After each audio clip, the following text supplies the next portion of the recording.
All right, let's just jump right into this explainer. Today, we're completely reframing how we look at failure. You know that knee-jerk instinct we all have to immediately blame individuals when things go sideways? Yeah, we're ditching that. Instead, we're going to focus on how to continuously improve our overarching systems. Because if you want to build a truly resilient, high-performing organization, the way you react to failure is absolutely everything. To really get this, I want you to picture something. Imagine the sheer tension in the room during a post-mortem meeting, right after a massive system outage. We're actually going to look at a real-life scenario from an Etsy software engineering team. Their system had just gone down for 9 solid minutes, and everyone is crammed into a conference room, practically sweating, trying to figure out what just happened. And here is where we hit that classic illusion of human error. An engineer, let's call him Phil, speaks up and immediately takes the fall. He says, "I just wasn't paying attention, I guess. This is on me, I'm sorry." And you can almost feel the collective sigh of relief in that room, right? Everyone is so ready to just write human error on the incident report, pack up, and go home. Case closed. Or so they thought. But a truly great facilitator doesn't just stop there. Because, oh man, here's the twist. The facilitator asked Phil to walk them through literally exactly what he saw on his screen right before he hit deploy. So Phil pulls up the automated test results page and swears it said 0 tests had failed. But when another team member leaned in and looked really closely, she realized it actually said 8 tests had failed. Turns out, a recent software upgrade introduced a new dashboard with this tiny italicized font where the number 8 looked almost completely identical to a 0. So a simple, curious question proved that a dashboard font caused the whole disaster. It was a system design failure, not a lazy engineer. So, the absolute crucial takeaway here is that stopping our investigation at human error is a trap. It creates this false illusion that we actually understand the problem. As system safety researcher Nancy Levison points out, if we just narrow our focus to what the operator did or which physical component broke, we completely miss the real mechanics of the accident.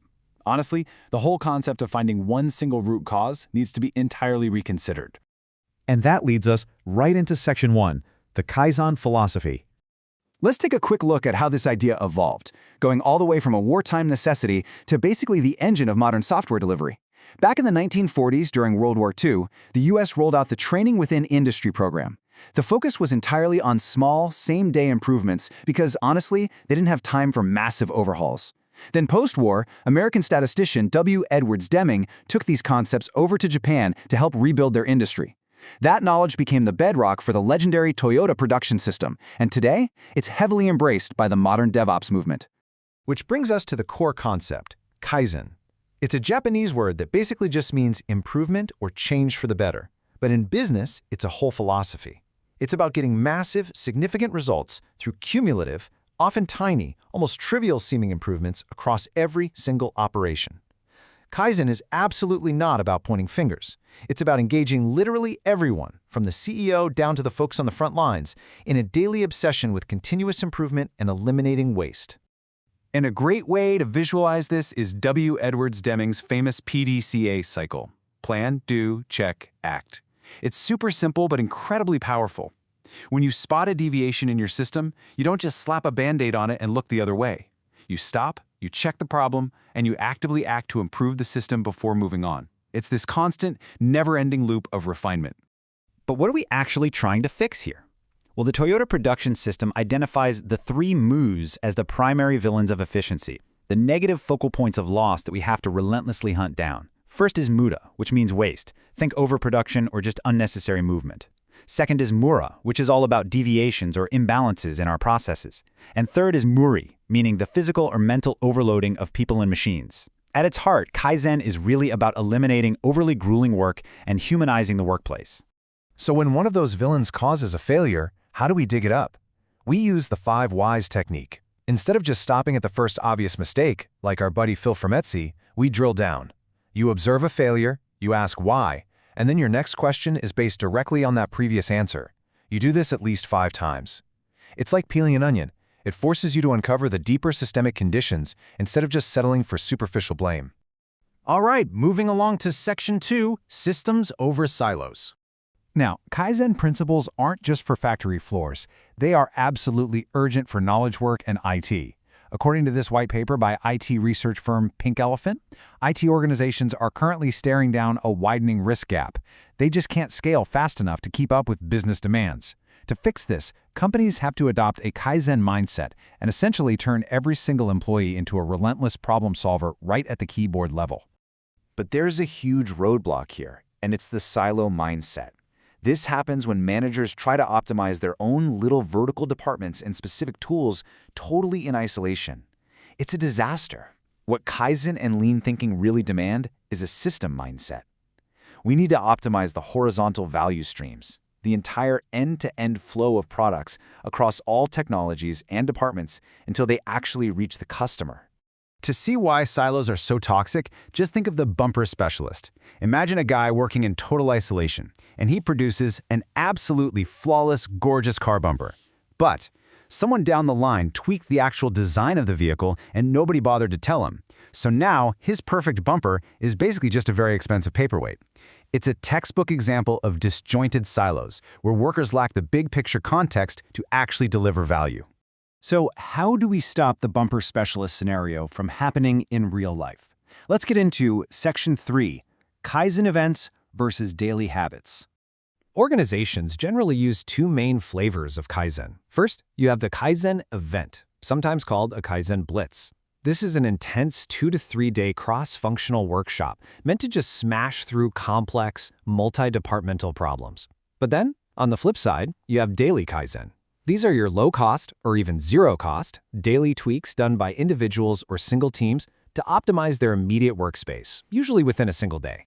And a really brilliant tool for that daily Kaizen is the 5S movement. It basically empowers every worker to optimize their own environment. It stands for 5 Japanese words: seiri, meaning to clear out unnecessary junk; seitan, to organize what's left; seiso, to keep everything clean; seikutsu, to make that order a standard habit; and shitsuke, which is the discipline to actually maintain it. It's all about building an environment where the real value-adding work can just flow without any friction.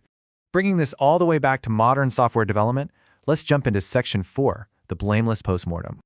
As Etsy's debriefing guide makes incredibly clear, we have to totally flip our perspective. We need to approach a postmortem not as a fixing opportunity where we just hunt down a culprit to blame, but as a genuine learning opportunity. Think about it. If people walk into a room already defensive with a prepackaged story of what happened, nobody learns a thing. We absolutely must gather diverse perspectives to get the real systemic context. Here's a super fascinating example of this in action. During one really complex outage at Etsy, the facilitator got multiple engineers to go up to a whiteboard and literally draw out the mental picture they each had of how the system architecture was supposed to work. When they put them all side by side, the diagrams were wildly different. It uncovered massive misunderstandings. By drawing the system together, they repaired those deep knowledge gaps, something a simple witch hunt for a root cause would have entirely missed. And ultimately, pulling all of this together builds what we call Section 5, fostering a learning culture. Why does any of this actually matter? Well, that pink elephant research dropped a crazy stat. A staggering 96% of businesses fail within 10 years. Just think about that. The scientific principle of entropy pretty much guarantees that the second we stop pumping new energy into a system, the second we lose our curiosity and get comfy with the status quo, we start a slow death slide into irrelevance. If your system isn't constantly improving, I promise you, it's dying. So keep in mind the lesson from our very first story about that terrible dashboard font. As safety expert Todd Conklin says, your real power doesn't lie in just throwing out the right answers. Having the right answer is the easy part. As a leader and a facilitator of learning, your true superpower lies entirely in the questions you ask to uncover how your systems actually work. I'm going to leave you with this final, really critical thought for our explainer today. Look, we are all going to face outages, errors, and total accidents. It's inevitable. But how are you going to react the next time your system crashes? Are you going to default to that silo mindset and just look for some poor guy to blame? Or will you embrace Kaizen, ask the tough questions, and actively look for something to learn?